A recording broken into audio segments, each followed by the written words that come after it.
नमस्कार, मी सेजल पुरवार. TV9 विशेष मध्ये तुम्हा सर्वांचं स्वागत. स्थानिक निवडणुकांच्या तोंडावरती फोडाफोडीला आता ऊत आलेला आहे.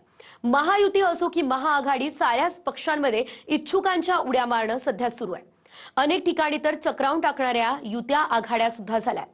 त्यातच फोडाफोडीचा वाद रंगत असतानाच पुन्हा त्याचाच भाग 2ही सुरू झालाय. नेमकं काय घडतंय पाहूयात हा रिपोर्ट.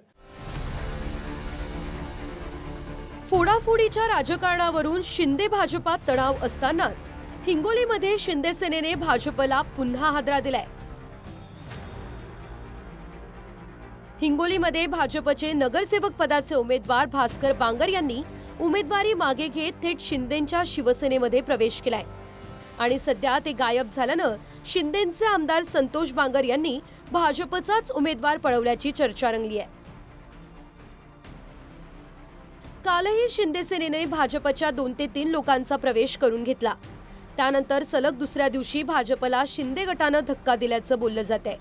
कारण याआधीही हिंगोलीमधल्या वॉर्ड क्रमांक 9 मध्ये भाजपच्या उमेदवारानं वैद्यकीय कारण पुढे करत माघार घेतली आहे आणि आज भाजपच्याच उमेदवारानं अर्ज मागे घेत शिंदेंच्या सेनेत प्रवेश केलाय.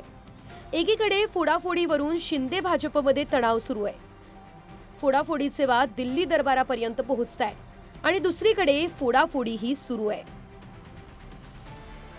काल जो निर्णय झाला आपण सांगता तो निर्णय हिंगोलीसाठी सुद्धा लागू आहे.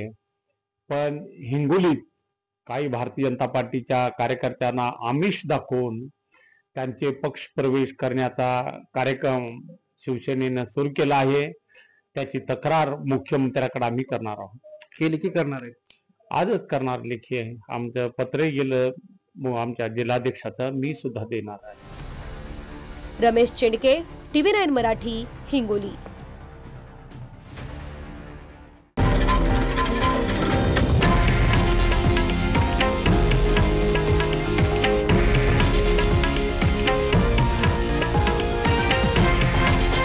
हे आहे देशातील नंबर 1 न्यूज नेटवर्क आणि आपण पाहत आहात TV9 मराठी, एकमेव.